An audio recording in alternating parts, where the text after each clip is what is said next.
세상의 구주라는 제목으로 함께 말씀의 은혜를 나누겠습니다. 교우님들 한 주간 동안 평안하셨죠? 대림절을 맞이해서 매 주일마다 그리스도인들이 대림절에 정립해야 할 신앙에 대해 말씀드리고 있습니다. 요한일서 4장 14절에서 성부 하나님이 성자 예수님을 세상의 구주로 줄여가지고 구세주로 보내셨다고 합니다. 슬라이드 띄워주시겠어요? 우리말 성경으로 제가 낭독하겠습니다. 우리는 아버지께서 아들을 세상의 구주로 보내신 것을 보았고 또한 그것을 증거합니다. 세상의 구주, 줄여가지고 구세주라고 하죠. 이 표현은 예수님에게 처음으로 적용된 것이 아닙니다. 초대교회 당시에 그리스 로마 문명권에서 세상을 평정한 왕을 구세주라고 불렀습니다. 그러니까 구세주란 정치적인 용어인 것을 알 수가 있죠. 성경에 많이 등장하는 복음, 이것도 정치적인 군사적인 용어였습니다. 로마 군대가 변방에서 야만인들을 물리쳤을 때 그 승리에 관한 좋은 소식을 복음, 헬라어로 유앙겔리온, 복음, 좋은 소식이란 뜻이었고, 미래의 왕이 탄생했다는 좋은 소식도 복음이었고, 그 왕이 자라서 왕으로 등극했다고 하는 그 소식도 복음이었습니다. 그것을 차용해서 예수님의 탄생과 예수님이 왕 되신 것을, 예수님의 공생의 전체 기간을 기록한 것을 복음이라고 성경에 그 용어를 쓰고 있으니까 성경에 처음 등장한 용어가 아닌 거죠. 시정에서 쓰이고 있던 용어를 차용한 것입니다. 세상의 구주, 구세주도 마찬가지입니다. 당시에 로마 황제를 구세주라고 불렀고 신이라고 불렀습니다.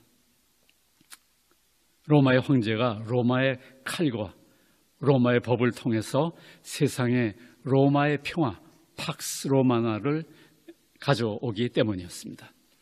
예수님이 탄생할 무렵 로마의 최고 권력자였던 가이우스 옥타비아누스는 로마 원로원으로부터 구세주와 신이라는 칭호를 공식적으로 부여받았습니다.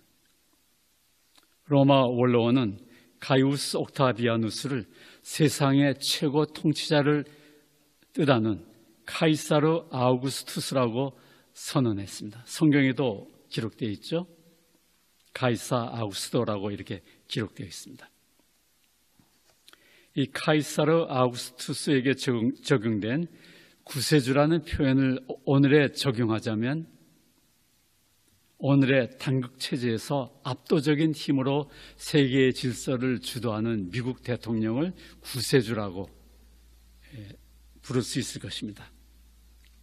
누가복음 2장에 천군 천사들이 양을 치는 목자들에게 예수님의 탄생을 알리면서 예수님을 구주로 선포하는 것을 볼 수 있습니다. 누가복음 2장 1절 11절 그때 가이사 아우구스토가 영을 내려 천하로 다 호적하라 하였으니 11절 오늘 다윗의 동네에 너희를 위하여 구주가 나셨으니 곧 그리스도 주시니라.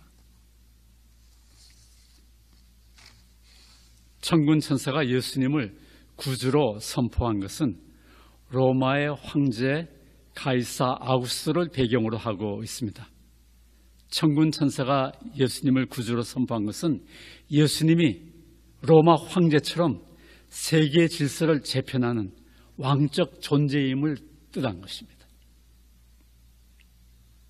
그러나 예수님은 세상의 구주, 즉 구세주이시되 로마의 황제와는 다른 구세주임이 분명합니다.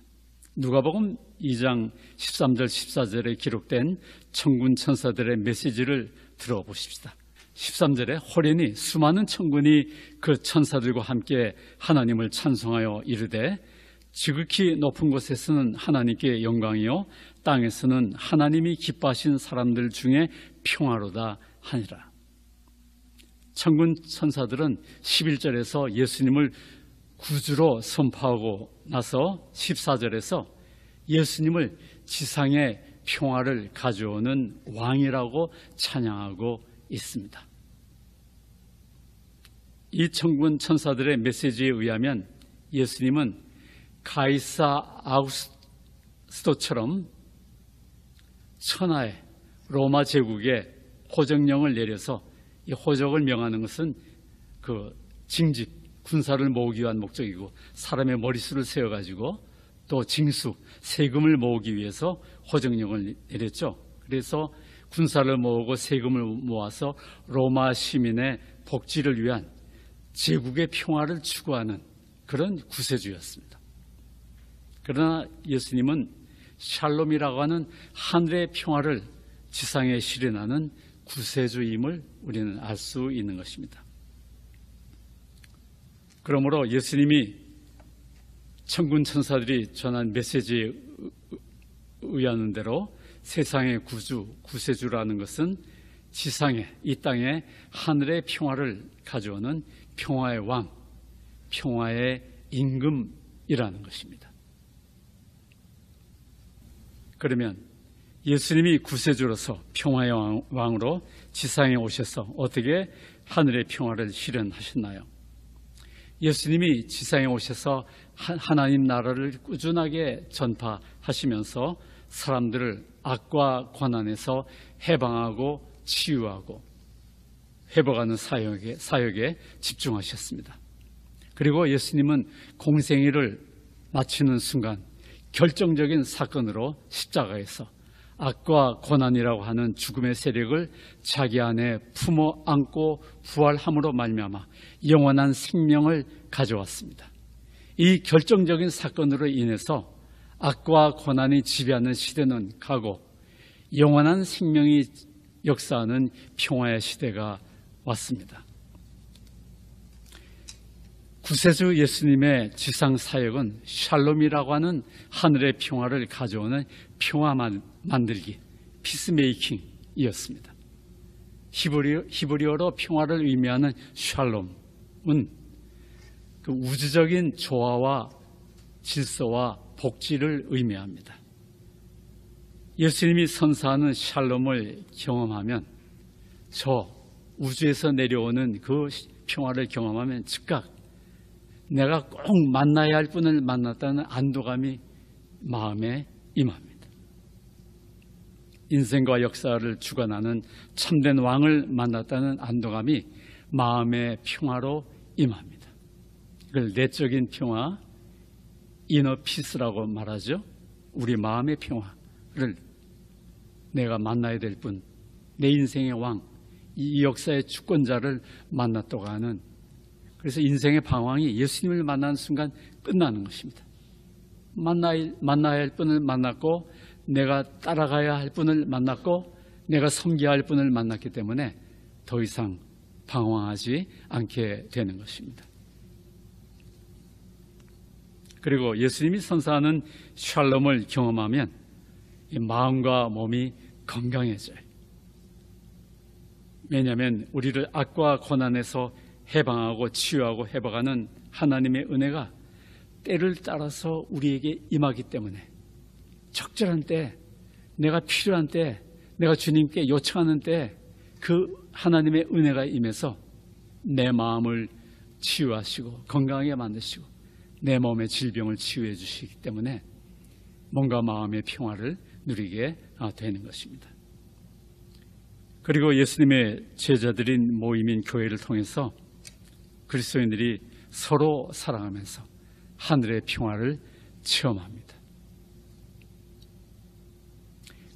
그리스도인들이 함께 모여서 사귐을 나눌 때 지난 주일에 말씀드린 것처럼 영원한 생명이 서로 교류하게 되고 그것이 평화의 형태로 나타납니다. 세상에서 얻지 못하는 그 영원한 생명, 그 평화, 우리가 교회로 모일 때 그것을 경험하는 것이에요. 그런 점에서 교회는 서로 사랑하는 사랑의 공동체이면서 함께 평화를 누리는 샬롬 공동체이기도 합니다. 이상에서 말씀드린 것처럼 그리스도인들이 세상의 구주이신 예수님을 만나면서 세 가지로 평화를 경험합니다. 첫째로 만나야 할 분을 만났다고 하는, 꼭 만나야 할 분을 만났다고 하는 그 안도감이 마음에 옵니다. 즉각적인 평화로 옵니다. 둘째는 예수님이 선사하는 몸과 마음의 건강, 전인의 건강을 경험합니다. 샬롬이라는 하늘의 평화는 전인의 건강을 우리에게 선물합니다. 그리스도인들이 본인의 건강을 위해서, 가족의 건강을 위해서, 교우들의 건강을 위해서 하나님의 때를 따라 돕는 은혜를 구하면서 평화를 경험합니다. 하나님께서 우리의 기도를 들어주셔요. 마음의 평화를, 건강을 주시고 몸의 건강을 허락해 주시고 가족의 건강을 지켜주시고 교우들의 건강을 지켜주시는 것입니다. 셋째는 예수님의 제자들의 모임인 교회로 모여서 서로 사랑하면서 위로하고 격려하고 함께 울고 웃으면서 하늘의 평화를 경험합니다. 우리 그리스도인들이 험난한 세상에서 하늘의 평화를 맛보고 누리는 것은 예수님이 구주로 평화의 왕으로 오셨기 때문입니다. 세상의 구주이신 예수님을 통해서 하늘의 평화가 1차적으로 우리 그리스도인 개인에게 임합니다. 마음의 평화로 임합니다. 다음으로 그리스도인들의 공동체인 교회에 임하고, 그 다음으로 이 교회를 통해서 악과 고난의 시기인 말세에 임합니다. 예수님은 제자들의 모임인 교회를 통해서 하늘의 평화를 지상에 실현하십니다. 교회를 통해서 하늘의 평화가 말세에 임하여 그리스도의 평화가 만들어집니다.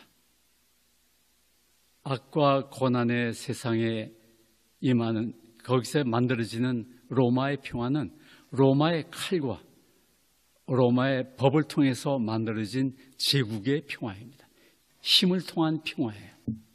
그러나 세상의 구주이신 예수님을 통해서 지상에 임한 그리스도의 평화는 사랑과 정의를 통해서 만들어진 평화입니다.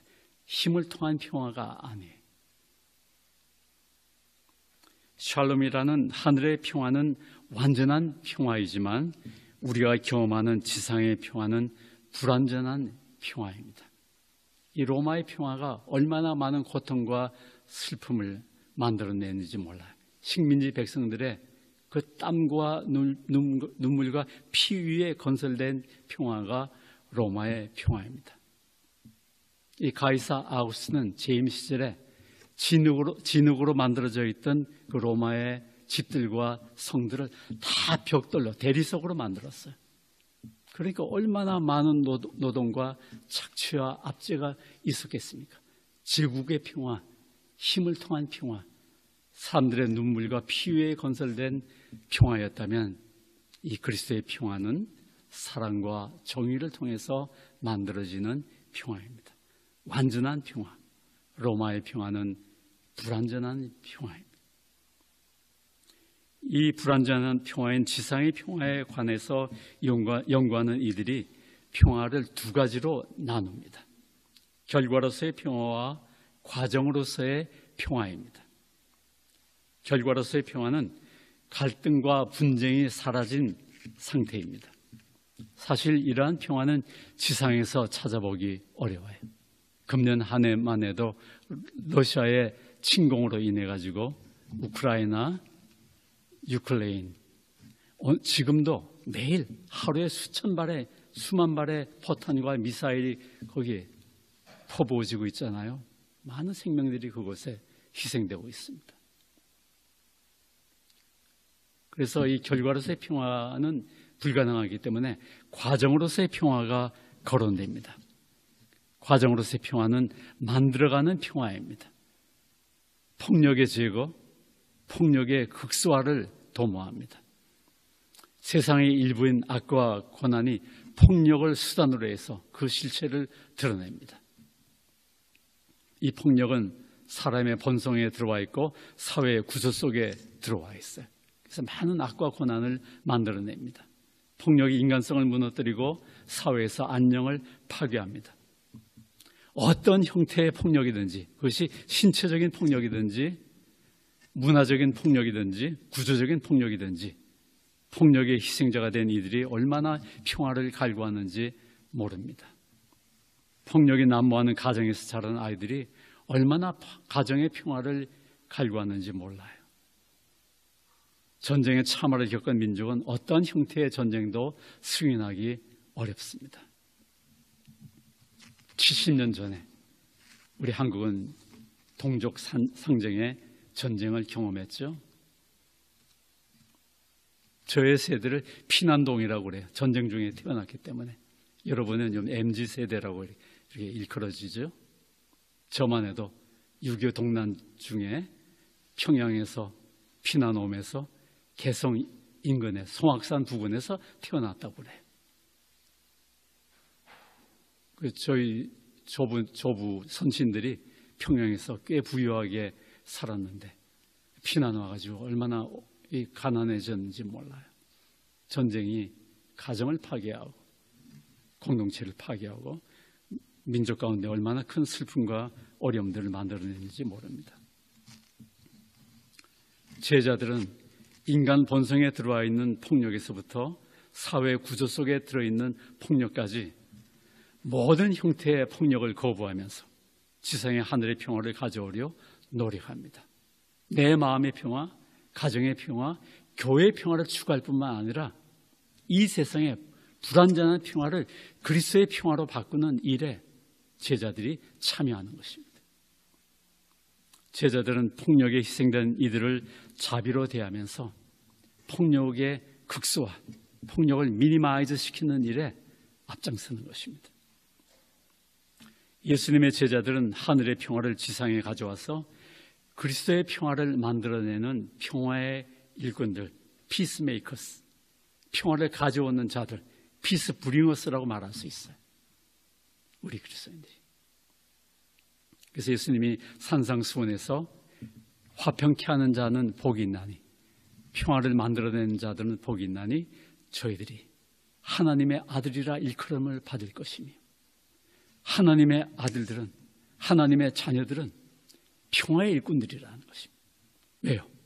예수님이 세상의 구주로 평화의 임금으로 오셨기 때문에 그의 제자들, 그의 신하들도 평화의 일꾼들로 살아가는 것입니다. 평화의 이름으로 우리가 이 세상 가운데, 악과 고난의 세상 가운데 들어가는 것입니다. 샬롬이라고 하는 하늘의 평화를 지상에 가져오고자 분투하는 제자들이 세상의 구주로 오신 예수님처럼 세상으로부터 핍박을 받습니다. 저항을 받아요. 천국이 충만하게 임하기까지 이 세상은 예수님에게 저항했듯이 예수님의 제자들에게 저항할 것입니다. 평화의 임금이 세상에서 핍박과 모욕과 비난을 받았고, 이제 평화의 일꾼들이 똑같이 세상으로부터 저항을 받습니다.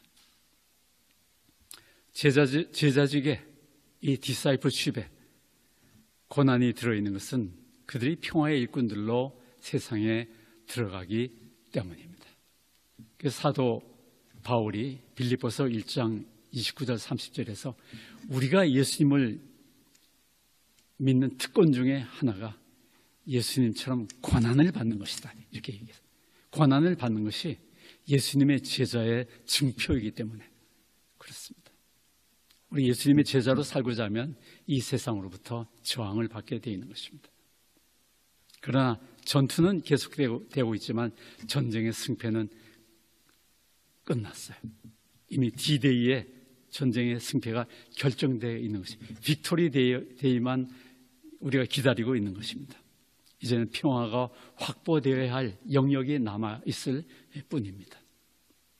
대림절을 맞아서 예수님이 하늘의 평화를 지상에 실현하는 세상의 구주로 오셨다는 것을 마음에 새기도록 하십시다. 그리고 예수님이 선물하시는 하늘의 평화를 우리의 심신에, 몸과 마음에, 또 가정에서, 또 교회로 모여서 충만하게 누리도록 하십시다. 그리고 우리가 그분의 제자들로서 평화의 일꾼들로 부름받았다는 것을 기억하십시다. 우리가 있는 곳에서 악과 고난이 폭력으로 그 실체를 드러내는 곳이라면 어디에서나 우리가 하늘의 평화를 오게 하여 그리스도의 평화를 만들어내는 평화의 일꾼들로 살아가도록 하십시다. 기도하시겠습니다. 세상의 구주로 오신 주님, 저희들이 주님을 만나기 전에는 알지 못했고 누리지 못했던 하늘의 평화를 선사하시니 감사합니다. 이제 주님을 평화의 임금으로 모시고 저희들의 몸과 마음의 평화를 누리며 가정에서 평화를 누리며 교회에서 서로 함께 평화를 누리기를 간절히 원합니다. 악과 고난이 폭력으로 그 실체를 드러내는 모든 곳에서 저희들이 평화의 일꾼으로 살면서 그리스도의 평화를 만들기를 간절히 원합니다. 구세주의 평화가 온 누리에 임하는 대림절 성탄절이기를 소망합니다. 우리 주 예수님의 이름으로 기도드립니다. 아멘.